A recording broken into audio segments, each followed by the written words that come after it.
My name is Deja, and I hope you find serenity. I hope you find serenity. I hope you find serenity. Peace and greetings. Welcome back. Today I'm going to get into colonization and gentrification, part 2. I'm going to be looking down a little bit during this video just because I'm doing something in my lap, but I'm here with y'all. So I want to talk about, I'm sorry, I have to get organized. I should have gotten organized before starting. Peace. It's so good to be back in front of the camera. My storage has been full, so I've been doing a lot of deleting, looking at old videos as I'm doing the deleting, seeing old videos from the vlog series where I'm showing everything that happened with building this cabin and getting this land and getting started. And it's been a very nostalgic time. I'm like in awe of the different phases that this farm has been through. It's been a slow progression over the last almost 2 years. Today is April 3rd, and my anniversary, my 2-year anniversary on the farm is April 30th. So yeah, it's just been a really nostalgic time. I've been looking at a lot of old content and old memories and just feeling a lot of gratitude for this land and for all the work that I put into it, and it's really looking a lot better, and I'm just blessed. I'm so grateful. I love seeing the transformation, and I love knowing how much more it's going to transform. So I put out a video. I did get quite a response. I put out a video about colonization and gentrification maybe like 2 weeks ago, and I actually was reposted by some page on TikTok, and they translated it to Spanish, put some Spanish subtitles on there, and it was a page that's, I believe, run by a Costa Rican person, because I was also reading the comments there, and yeah, there's a lot of people from Costa Rica talking about it, agreeing with me, and saying, yeah, don't sell your land to the gringos. And it's true. And I want to talk today about my part in this because I am a gringo. Like, I'm from the United States and I have relocated to Costa Rica. And I want to talk a little bit more about that. I want to talk also about, well, I'm just going to go and then I'll get there. So I'm an American because I was born in the United States. I am perceived differently because their idea of American is they believe that Americans are white. And when they are confronted with a black person, they typically believe we're from somewhere else until we tell them we're from the United States. And they're like, oh, people that look like you are from the United States too, because they don't come from a country with as much diversity. The people mostly look the same. They have black Costa Ricans, but not very many. And they're very marginalized here. So they're very much kind of seen as like others. And they all pretty much live in the Caribbean. There's not a whole lot of black Costa Ricans living. Like in my town, like there might be 1 or 2 black Costa Ricans. But for the most part, the people here are of Spanish descent, mixed with the indigenous folks from here. And so like they're brown, but they're mostly of European descent. So they do see blackness as something that's very different, very other. In my personal experience, people have been very kind to me, very open, very loving. I haven't had any run-ins where I felt like people were really mistreating me based on my race, but that could be just because of the privilege of being lighter skinned, being a woman, being perceived as a beautiful woman. I think that saves me and protects me from a lot of discrimination. But that's neither here nor there. I just want to give y'all a little bit of context. So, yeah. Even though I'm an American, I am perceived a little bit differently. And I'm not coming here with the same... Well, I have acknowledged that I do have some privilege as a lighter skinned person and as a woman. There is woman privilege because people fear men more. Especially black men. They don't fear black women as much as they fear black men, in my experience. But I come here to remove myself from a dangerous situation. I'm safer here than in my home country. That is not the circumstances for white folks that move here. And I think I mentioned in the last video, but I want to just be clear that while the colonizers I've seen in my life, they've been white. I've also seen a lot of white people who have moved here, who are living here, who are not colonizers. So I want to make that very clear. There are people who come here who are very connected to the earth. There are white people who are very connected to the earth, who are very spiritual. And honestly, that's how I know who to trust. Despite their race, I know to trust folks if I hear them talking about God, talking about spirit, talking about, you know, the elements, talking about nature and their connection to it. That's how I know, oh, this person is tapped in. But the folks that I'm seeing that are doing the colonizing, I'm not hearing them say nothing about the moon, the earth, the waters, the wind, the fire. I'm not hearing them say nothing about spirit or about honor or about respect. I'm not hearing none of that from them. I might hear them say it's pretty. Yes, it's pretty here. But it goes a lot deeper than that. It goes a lot deeper than that. So I don't think that absolutely no people should come here. While we do need to be very mindful so that we don't turn this place into a place that's no longer for Costa Rican people. But I think that it's important to have that self-reflection before you go anywhere. Like, are you in alignment with this place? And are you going to honor this place and its people? Because the people aren't separate. So if you come here because you think the nature is beautiful, but you don't want to interact with Costa Ricans, you fucked up. They're the reason we love this place. They're the ones who've been holding this space and protecting this space for years and years and years. And some Costa Ricans, in my experience, the majority are very like nature conscious, but a lot of them have been disconnected. A lot, in particular, ones who've been like already gentrified. They don't even know. I think a lot of them don't even know how bad gentrification can get because they don't have the experience that we have in the United States of gentrification. So I've noticed, especially because I used to live closer to like San Jose, like the city in Costa Rica, and like they're eating the same fast food that Americans eat. They're drinking a lot of Coca-Cola and Pepsi. Like there's a lot of people throwing trash just in the streets. And again, I would say this is not the majority of the people in Costa Rica. It's more so folks in the cities, but there is that disconnect. So some of us who come here as earth warriors, people who come with respect and honor and reverence for nature and for humanity, like we have a place here. We have a place here because we are the reminders to people who have lived here so long that some of them have taken it for granted. Some of them have not, they don't even have an understanding that they live in paradise because they've not lived anywhere else. So it becomes very normal. Like all this becomes very normal when you live in it 24/7 every day, all your life. All right. And again, if they don't have parents who teach them to respect nature, teach them about the spirituality of nature, because I don't think like spirituality is something that's just for some niche group. I think it's all of us. Like we are all meant to be connected to this because it's just so real and so potent and so obvious that there's something more than just the physical aspect of all of this. There's something more to it. Like a tree is more than just a tree. It's so many things and it holds so much. And maybe it's just me not knowing how other people are experiencing the world. But as I experience the world, like I feel the life in the trees and the earth. I feel my connection to it. I just finished reading The Alchemist and I'm feeling the soul of the world. So if you haven't read that book, I definitely recommend it. It was my first time reading. I'm super late. It's, a very famous book. But yeah, I just was reading it too. And there's a lot in there, like acknowledging like our connection to all that is.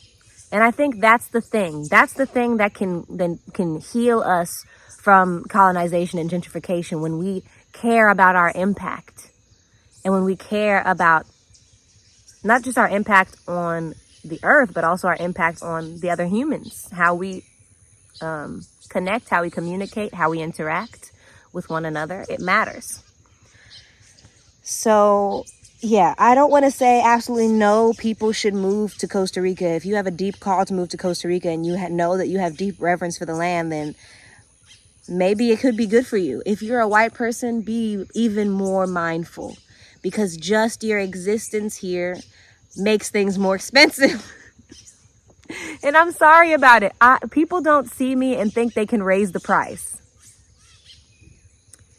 But they see white people and they think, oh, the price is up. And now everything gets more and more expensive here. Costa Rica is the most expensive place in Central America.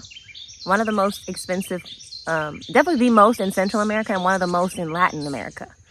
Like groceries and things like materials, all that stuff is like twice the cost here as it would be in the United States. And things keep going up. And then the price of land keeps going up because they see y'all and they're like, ooh, the price just went up. These white people got money. So, yeah, I think you have to, like, if you're a white person thinking about moving here, even if you have good intentions, you have an impact on the environment. Like, you change the environment in a way that makes it harder for locals to live here.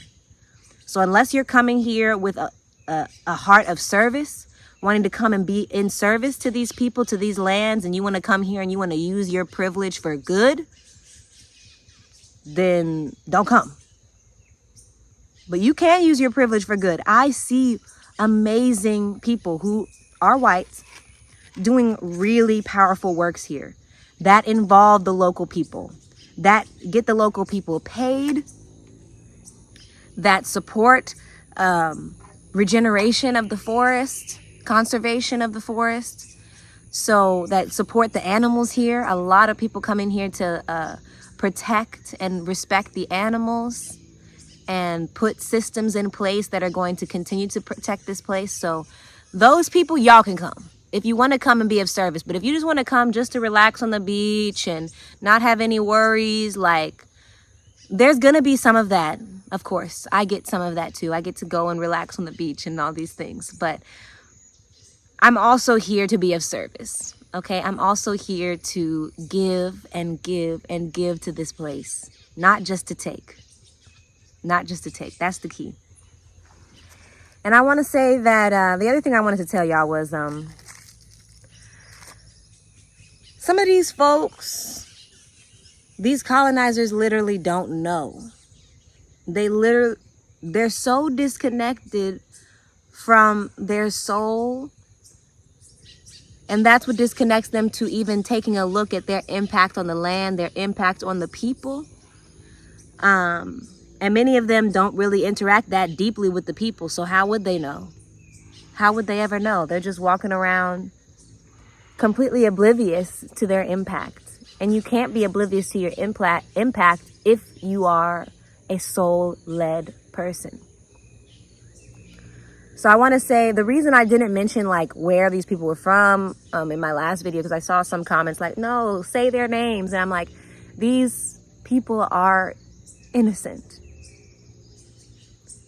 Bear with me now, because I know we want to see a lot of things as evil, and it do be evil spirits working through innocent bodies. Like, a lot of these people are innocent. They just come here because they see the beauty. Like, oh, I want to live in this beautiful place. And they come and they start to build their shit, and they're living their lives. Oblivious, yes. Not conscious of their impact, yes. But because they're not conscious of it, they're not intentionally colonizing this place. They think they're just moving here. They think they're just moving here and living their best life. They literally have no idea. So I just wanted to put that out there because, you know, some of these, like a lot of these folks, like I said, they're my neighbors now. I'm still going to respect them and honor them because they are human beings. I'm not coming at them with an attitude. I'm not coming at them sideways, but I am coming at them talking about the land. I'm talking about how much I love and respect the land. I'm talking about how important it is to preserve the land. I'm talking about how important it is to think about our impacts, you know, and by being this kind and loving neighbor that I am, you know, I can be heard rather than coming with anger or ignoring or trying to cast them out. Instead, I'm just being the love that I am. And when I have the opportunity, I'm speaking the truth. And in doing so, maybe they hear me, maybe they don't. Like I said, they don't speak very good English. So I don't know if everything I'm saying is being understood, but I'm still holding that vibe. I'm holding it. And all that I do, all that I am is a representation of the frequency that I hold and of the values that I hold. Values like integrity, sustainability, consciousness, holistic wellness. So people who are around me are going to have no choice but to witness my deep connection to the land. And I only pray that it can be a catalyst for them as they are trying to wake up. I pray for them. I pray for them to wake up. I speak to the land and I tell the land to whisper in their ears and to let them know, you know, I tell the land to, as much as I want to protect the land, I'm telling the land to protect itself.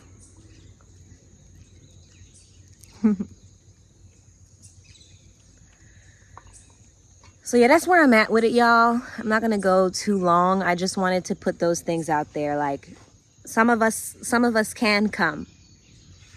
Those of us who want to be in service, who only want to make this place better, not better for us, but better for everyone, better for the people who are already here,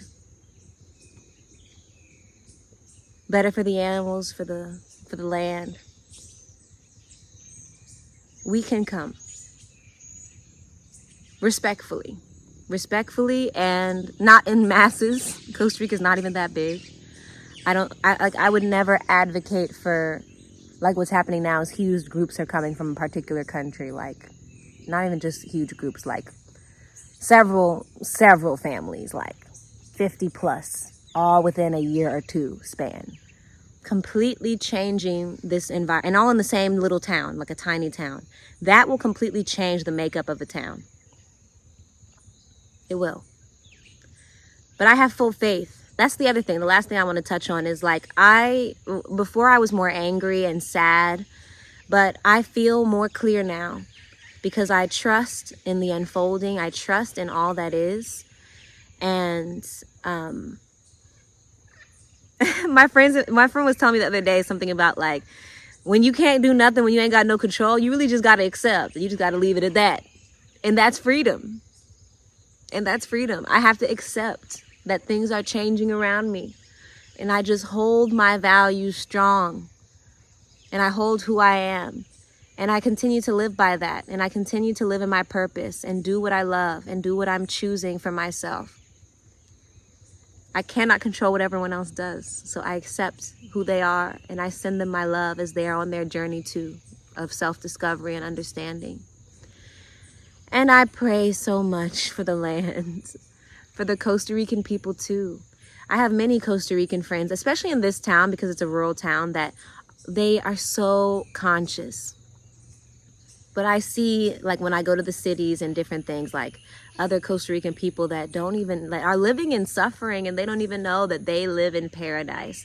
That just like, folks be walking around in the city and the land underneath their feet is so valuable and so rich with resources, but they've slabbed some concrete over it. And I get it. We're going to always build. That's the kind of, like, beings that we are. But it just becomes about, like, how can we be mindful? How can we leave space for nature? Space between.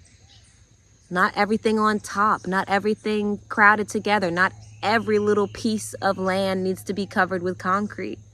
The land itself, like, folks is walking around homeless, destitute, ain't got no food, walking around in suffering. I see it. They're suffering and they're walking on rich land. Land where millionaires and billionaires want to come and vacation, want to come and buy property, want to come and make money because they see how much value is here. And it's just, there's that disconnect because there's all these rich people coming here and they're benefiting. Meanwhile, there are people here that suffer. And that's how I know those folks are not being of service. And how we can be of service is we can create opportunities here for, I'm just watching the macaw parrots fly by. But yeah, we can create physical things and also energetically. People like me, people who come here and, like, we hold a frequency that affects the environment. So by holding so much love and honor and respect for this place and then reflecting that to the people here, I only enhance that within them, that honor and love and respect for this place. Okay, it's not my particular mission to like create the actual physical space for these people, like I just gave the example of people who are suffering here, who don't have food, who don't have a place to live. But I'm spreading that consciousness so that those people can realize, like, actually, you just need to get the fuck out the city. Go to a beach somewhere. In my town, we've got like maybe 2 homeless guys. You always see the same guys. And people will give them a little food and things like that here and there. They'll give them a beer or something, which I don't agree with. But it's like, there's coconuts. There's mangoes. There's bananas and plantains that are growing out in the open. There's oranges growing out in the open. Like, there's so much food here that there's really no excuse for someone to be starving, for someone to be suffering because they have nothing to eat when the food is everywhere. Okay? And if you're ultimately in a space where you don't even want to be like making money and having like a home, you like, the weather's good here. You can literally sleep outside. You can make yourself a little something, a little roof with some of the nice leaves and things, and you can actually live a good and even a quality life with no money if that's truly your path. So it's just interesting to see suffering here when I know that this is a place of prosperity, this is a place of richness, this is a place of abundance. And I'm speaking this because I want more Costa Rican people to know. And I know they know. They see how amazing their country is. They have a lot of pride for their country. And I just want to just continue to feed that. Like, y'all, like, I love Costa Rica. I love the Costa Rican people. They move with so much love. They're so friendly. They're so community oriented. They're so in love with the nature here. And so many of them really respect the nature here. And I have nothing but love and respect for them in this place. And I just want that to continue to grow. I want that frequency to be held. And I also want Costa Rican people to hold on to their land. Hold on to their land because it's so valuable. A lot of the younger people aren't wanting to like keep the farms that have been in their land for generations. They want to go live this Western world fantasy that they're seeing on TikTok and stuff. And so I want to continue to be that representation of like, no, I'm in your home country living my best life. Like, you have so much to offer here, so much more than America has to offer. And don't get me wrong, we got some nice nature in America. We got waterfalls and rivers too. But you have to navigate so much extra shit to be there that I personally am not willing to do anymore. That's why I've left that country behind. Only for little visits. That's as much as I can get. I only need little doses of the United States. So yeah, I hope this message was clear, and I hope that it reaches those who are meant to hear it. And I give thanks. And in the future, maybe I will start doing some videos in Spanish so I can be more widely understood. I do speak Spanish well, but obviously I feel more comfortable in English, and I feel like the majority of people watching me are English speakers. But as I develop, I do feel that call. After seeing the last video be translated, which I hope maybe that same person will translate this one, I was like, it's nice to allow myself to be understood by folks who don't speak English. So we give thanks. Peace. And as always, I hope you find serenity.